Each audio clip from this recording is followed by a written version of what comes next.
Hey folks, Chris McLean back with yet another episode, and in the studio today I've got Philip from MotionRES Media.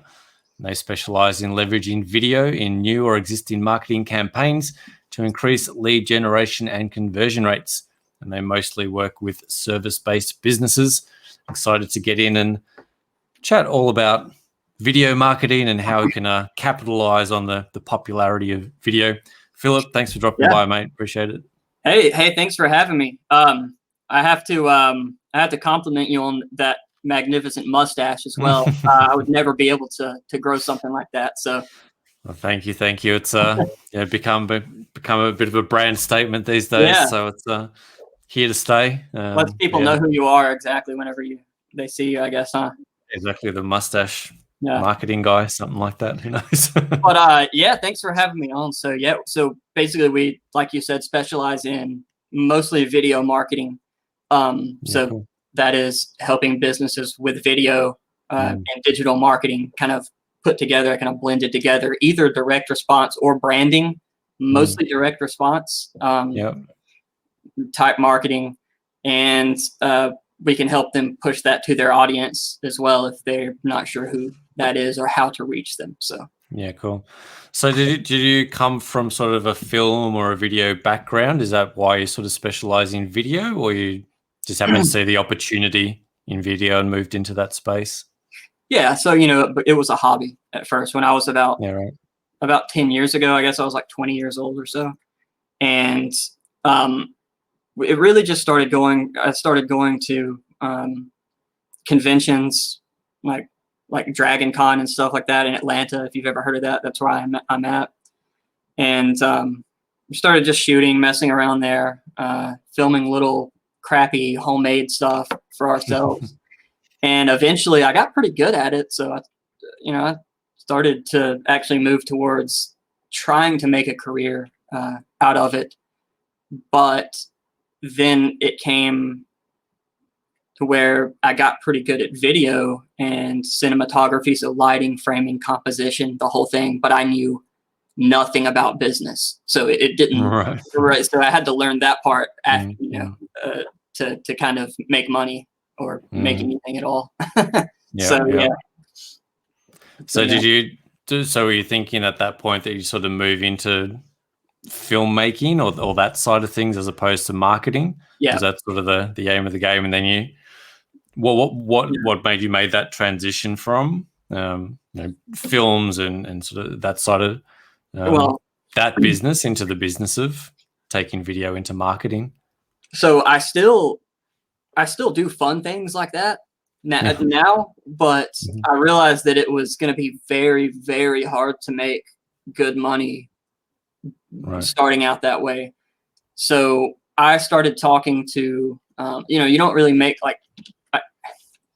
I don't know. I know a lot of people who are in the film industry, and do bigger things. And it sounds like, unless you're at somewhere around the top, it's not really all that great. So I started. It's a passion project.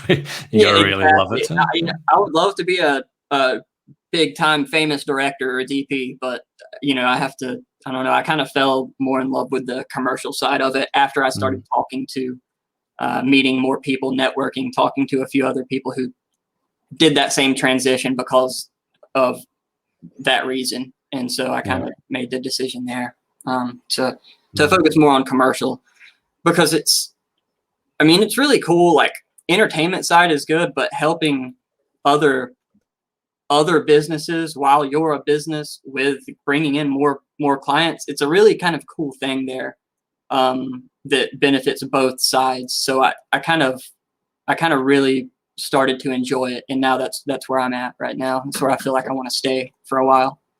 Yeah, so you sort of get that there's more immediate feedback, right? You sort of do something, you can shoot something and see the immediate result of how effective was it. Did it generate business? Did it not generate business? How much?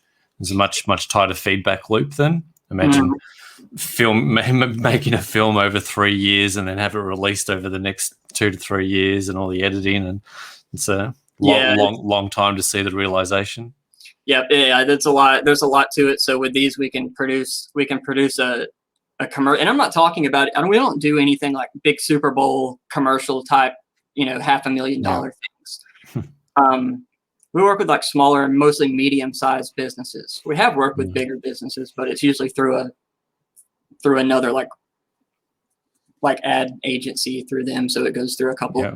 But more on the like business to business side, it's more medium-sized companies who have learned that leveraging video and digital marketing in the new age is really where it's at now. And they actually have a budget to do that. So I think, so your question, so this question was, I kind of got off there. Hold on a second. Can you remind me what the core question was there? Yeah, really, what do you get in there's a tighter feedback loop in sort of what you're doing now. So you can make something, you can test it, you can sort of see the immediate results versus, that's kind of what it is. I mean, I just like working with other businesses and showing that the stuff works, Yeah. And this is the way to do it now. Yeah. I mean, then obviously there's a lot of the platforms are preferent. There's a preference for video content, whether that's 30-second TikToks, 1-minute videos, so seeing YouTube Shorts and all this sort of shorter video formats coming. I think pretty much everything but LinkedIn sort of has a preference for video, from what I understand. LinkedIn sort of is the one platform that sort of doesn't give you extra credit for making video, but particularly Facebook, Instagram, these sorts of platforms are preference to video. Is that what you're seeing across? Across those channels? So I've tried to use LinkedIn. I've posted videos on LinkedIn, just kind of like to brand myself. Nothing crazy, just to kind of test it. And I didn't really get great results. It maybe just because I'm not good at using that platform. I don't know. I've heard other people say that they get that they generate leads, prospects, and actually close deals from LinkedIn all the time. But I just found it easier using other platforms. So if it's working. Apparently there's a lower preference for video content on LinkedIn. I've heard that. I have, allegedly. But, I'm pretty sure that's accurate, but I don't have the statistics on that or the actual facts or anything. So, but that's how it seems. Yep. Yeah. So when you're creating video content for a client, where do you sort of start and end the journey? Are you picking it up right from the very beginning of this is their first foray into video? You're sort of doing all the strategy and the scripting and everything right the way through to deploying it across different channels? Are you sort of curating here's the 1-minute version, 35-minute, 15-minute YouTube version? Is it that sort of end-to-end full service? Yeah, so it can be so this is what some companies are different. If a company already has a good marketing team, they know what they're doing as far as the marketing side, then we'll work with them obviously on that, crafting a message, but they may have an idea that they want to go with that they've tested before that they just want to put into video form, and we'll do that. Sometimes we have to work with companies who haven't really done any video production and they don't know anything about it. So we have to start from the beginning and say, okay, let's create this. Let's do all the pre-production. Let's pick a date. Let's craft a message. Let's find your audience online. Let's send it out there. Let's get the feedback. So we do, it really just depends on the business where they are as far as digital marketing, I think.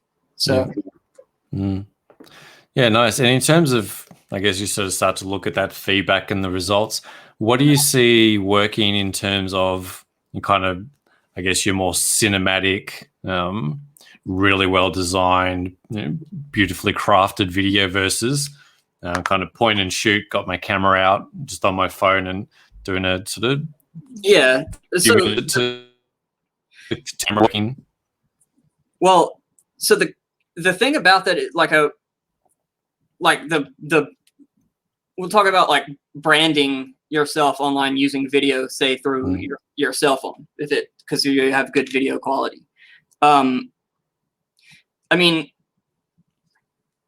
in theory, you could have a really crappy looking video, and as long as it has a really good message and you reach your audience properly, then it did its job. You know, you can have a great cinematic masterpiece, but if it misses the mark and your audience doesn't respond to it, then it's not worth anything, you know?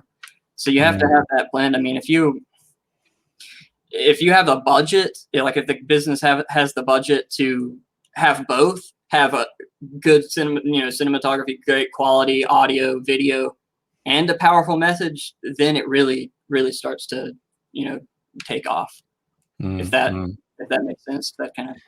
Yeah, I mean that's what we classically see on TV. And you sort of talk about Super Bowl, right? Those Super Bowl ads, those TV ads, they're so specifically targeted. There's so much market research and psychographic and demographic. There's so much information that goes into those, so that you've got that combination of it's well designed, it's beautifully filmed, it's cinematographic. I don't know if that's a term, but it's also resonating. It's also resonating with the audience, because it's sort of got both pieces. But is that necessary for online? Do I even need that high level of sort of sophisticated video? As you're saying, point and shoot. If the message is right, the message is right. And we won't get into the longevity, right? Our news feeds move so quickly. What do you see as sort of in the longevity of video of these things? I mean, around? So it depends on. So I guess whenever I started this, obviously it was more difficult to get good quality video. Now, like the tools are available, but I mean, and I guess so is the education. But it still takes several years to know how to make something look halfway decent. But I think it depends on the company. I think it depends on the company, because if they have, like I said, if they already have a good marketing team and they have like in-house people who know their audience and know their message and know everything, then they may be able to get away with point and shoot, if they deliver it correctly. On the visual side, though, I think it really helps to have to tell the message, the story through good quality video as well, though. So I think you need both at a certain point, if that makes sense. Yeah. I think again, there's more expectation around this stuff as well, right? There's expectation of video quality. I mean, even filming podcasts and that kind of thing, right? Yeah, everyone's got a pretty decent camera these days, and audio video quality. There's an expectation that if it sounds kind of shitty and looks kind of shitty, even if the message is great, it would have maybe performed better if the quality was. Yeah, exactly. And I mean, like, I don't know, it would kind of be odd if a bigger company who has millions of dollars in marketing budget every year has like a kind of just a crappy looking commercial. I guess I don't know. I think they would rather just go ahead and spend the money and have it done correctly and have us help with their messaging and make sure everything's right, and just say, okay, this is how we want it. Just get it done. Make it look great, make it the message, and then be done with it. But so I think it really just depends on the company. And as far as longevity goes, I mean, you are starting to see more and more people making a living, making their career out of just like, hey, I'm gonna dance on camera and this is really shitty content, but I don't care because I'm gonna get 1 million likes from it. So they know who their audience is. They do have an audience, and it's working for them. So who am I to say that that's not good or bad? But I think we're on we kind of focus on a different type of video there. So it just comes down to outcome, right? So that sort of leads into my next question. You sort of got the two pieces of, I guess, like that kind of TikTok thing. I might get 1 million views, but how much money am I making out of it? So there's that conversion piece. So you sort of got two. You got the marketing and branding kind of content, where it's just, this is me, this is who I am. It's a bit more that personalized kind of content versus that direct response. Hey, this is what I do. Buy my thing. Take us through the distinctions between those two, and maybe the type. Yeah, so we do. So this is how I break it down. This may be different from how other people see marketing. I mean, as far as what we do, I think that we do either branding video content or direct response video content, or you can do a blend of both. But for the most part, I would say, the branding, like a branding commercial, a brand building commercial would be something like Apple does, or something like Coca-Cola does, 30-second piece, and they spend $100,000 on it, and they have someone drinking a Coke or something, and it tells a nice little story, to get you into it, and then it just puts it in your head, and then over the next year they'll make their money back plus however many millions. Direct response marketing, like video marketing, which is what I prefer to do with these smaller businesses, because they a lot of times can't wait a year to see results and to profit off of that, because their budget isn't as big. So it's a little bit of branding. It shows who they are, what they do, why they do it, why you should basically why you should choose them over the competition. I think the benefits, of hiring them, features, and social proof is a big thing. So like testimonials do really well in video. And then a call to action at the end, a really strong call to action at the end. So you want whoever's watching it, your audience preferably, to take the next step and reach out to you somehow, instead of just putting this in their head and then waiting, right? So I think that's the difference in kind of that. And then I don't have much experience with TikTok, so I'm not going to be able to talk about that. So we can't come and follow you and watch you doing the latest TikTok dance over on? No, and even if I did have TikTok, I wouldn't be able to dance anyway, unfortunately. I'm not very good at it. But, that's what everyone says before they're about 3 months into their TikTok. So I can excuse me. I can take you kind of through how like my lead generation funnel, I guess some people call it, looks like. It's more just like generating leads digitally. Cool. Incorporating video in that. And how we do it for other companies a lot of times. So I get about 75% of my new business from Google ads, because that's what I studied for so long, and I got really good at writing short copy for Google. So the prospect searches for video production Atlanta. They'll see my listing up there, hopefully towards the top. Click that, land on the page, a landing page, obviously, with a video. And this could be your direct response video to increase that conversion rate on your website, up to 50%. And sometimes we see, usually not that much, but if we do it right, if we put the message out there, it usually ups the conversion rate than just having like a line of text, like an article on there on why you should hire us. So just watch a video. Mine has my reel on it. And then after that, there's, a button, obviously, the call to action. Sends them over to a contact form where they contact me. Then I reach out to them, phone call, and then the sales process starts. So everything before that would be the marketing, right? And then then I would try to close them that way. So that's a pretty simple little way to get a funnel, I guess, if you want to call it.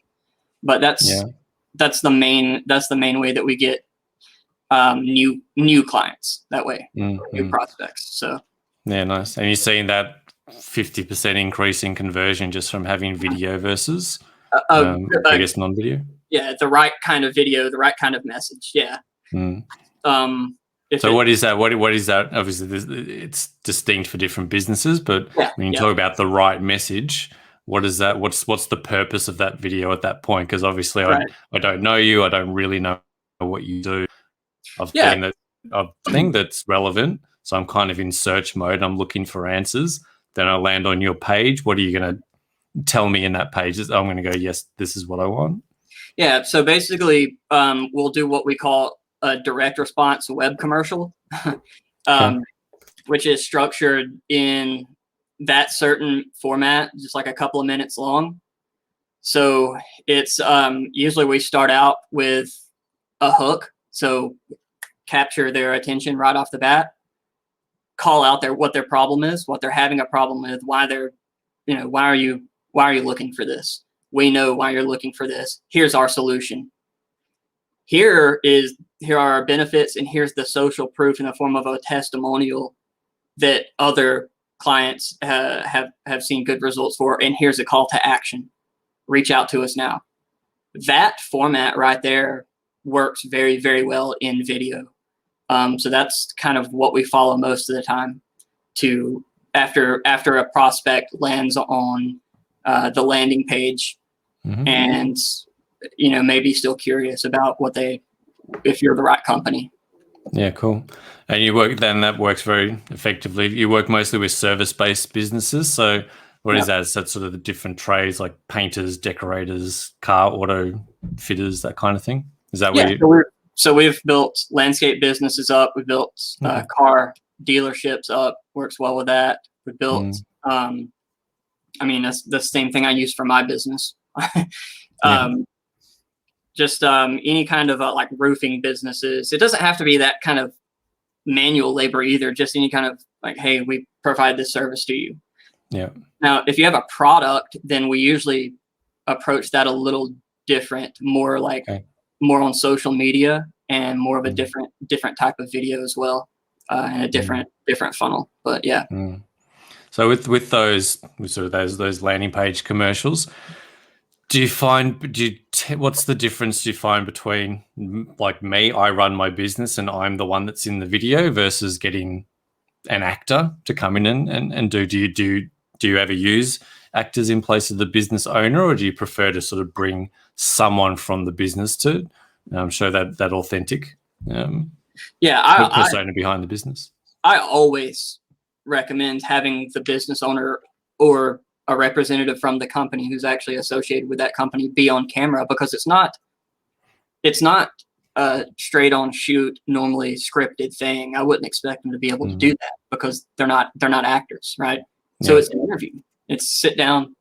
I ask them the questions that I'm digging for, that I want, until I get the answer that I want. Yeah. And then I know that I'm in my head, I'm going to put in the video in this certain place. So we'll just have an interview. If it takes 30 minutes, that's fine. If it takes an hour, it doesn't really matter. I'm just waiting for those answers, Nice. And I tell them, you don't even have to pay attention to the camera. Just don't even worry about it. If you screw up, if you sneeze, if you fall out of your chair or something, we can take all that out. Like, don't worry. Don't just be stress-free. Don't worry. If you don't like what we have on the final result, we can change it. We can cut it out. And so then they usually get more comfortable. We actually had that happen with a coffee shop like a couple of weeks ago. We did the whole interview, and the guy said, I don't like the way I look on camera. Just fill it all up with B-roll footage. And I was like, okay, it's not going to perform as well, but whatever, man. I'm warning you, Yeah, it's a weird thing. It's if you've never stepped in front of a camera before, it can be pretty daunting. Yeah. And nobody likes how they look or how they sound generally. But I like that you're sort of taking out that requirement to feel like you're acting or delivering lines, or having to look down the barrel and read a script. That interview format it feels like a nice way to draw out the right information in a much more natural way. Yeah, and then so for a product, we would do, like, for example, we had a new hand sanitizer product. This is a couple of months ago that we were hired to do a commercial for. So it's like, okay, well, this seems like we thought about it, me and my team, and it was a good idea to do a comedy commercial. Think we did it kind of in the same realm as like that. You remember the poopery commercials type thing you would see? They were kind of funny. So we did that kind of thing, and it turned out really well, and got, they really liked it, got really good results, and we marketed that on social media instead of, Okay. so both ways, either, what type of business you are really depends on what type of video is best. Mm-hmm. And then so that final piece is where you put that video and sort of what format it takes. So, so that longer form video, do you use you generally find that if a good video sits on YouTube, it sort of has a bit more longevity, whereas something I set up in Facebook or Instagram, it's kind of gone, right? That feed disappears and it's up for maybe an hour and then it's out and onto the next thing. Do you find that? Do you take that in consideration when you where do we put this thing? Where's it going to perform the best? Yeah, we take what platform we think would have it perform the best, but a lot of times they only run these ads for like a month, and they're like, if they're say like they're doing a special, like the videos that we do for this car lot, these are more branding videos, but there also are promotions in there and a call to action. So it's kind of a blend of both, right? Like, here are our deals this month. We have a Christmas special. We have this kind of discount this month. If you work at this place, then you get a discount. Things like that. A lot of those are only good for like a month. So you have to keep doing that. Keep putting out branding content, video content. Whereas something like the one that we do for these service-based businesses, those are good for a long time. I mean, if they're on their landing page, until they change the structure of their company. And then there are times whenever you say, okay, well, we can run this for 6 months, or we can run this for a full year, but then you can stop in the middle and say, hey, it's not performing as well this month. Maybe we need to change something or switch platform. So it's all about feedback after that initial launch, I guess. Yeah. Really good stuff, man. Really interesting. I think videos really, really, really interesting. Space, particularly now, it's a lot of platforms are giving preference to good video content. I think there's that engagement and that scroll stopping effect of good video. If you can get that attention, and if someone spends a couple of minutes with you, that's a much more significant engagement than reading a bit of copy or going through a quick landing page. If they actually spend that time and they can watch you, right, as a human being. We love to watch other human beings and read body language and energy and all that kind of stuff. And video is the only place that in that sort of short term. So I think it's a really exciting space. Like how you helping people position their businesses and taking consideration of what's the purpose of this piece of content, rather than just filming something and dropping it the same thing everywhere. No, I mean, it is a really interesting medium, and I appreciate it. I mean, it's just it's taken a long time to kind of figure out what the hell I'm even doing with it. But now I think that we've got a good thing going. We're not a huge company, but we're building, especially after last year. So we're hopefully going to be able to help out more businesses using video, and kind of educate more people on the power of video later, going throughout the year as well, and in the future. So. Yeah, awesome, man. Awesome. Appreciate you dropping by and sharing your journey and your story and your insights with us. Yeah, people want to find out more about you, get connected, where's the best places for them to come and find you, learn all about video? Yeah, so you can reach me, my website. We have contact forms there. That's MotionRES.com. Or you can reach me on my social media. You can send us a message. I have our business has social media that we check the messages every day also, and we'll get back to you there as well. Or if you just want to check out some of our work, you can do that as well. So awesome. Sounds good. I'll drop those links in the show notes and everywhere that this is posted, so that people can come and click those links and get connected with you. Yeah, appreciate you swinging by. Really, really good stuff. So I'm always interested in video. I think it's a really exciting and interesting channel to use. And it's always good to hear how people are using video in different ways, and how different techniques and tactics for helping local businesses and businesses of different levels sort of leverage video to get that exposure. yeah, so many different types of videos, so many different audiences, so many different messages. So Yeah, absolutely. Yeah, thank you so much, Philip. Thanks for dropping by. Appreciate you taking the Hey, time. I appreciate you so much, Chris, for reaching out, man. It's good. Great Anytime, mate. Good people doing good stuff and doing good work. So yeah, my pleasure to have you on the show. And thanks everyone for tuning in. Thanks, Philip, for being here. Really good show. We'll chat and see you on the next episode. Thanks, everyone. Cheers.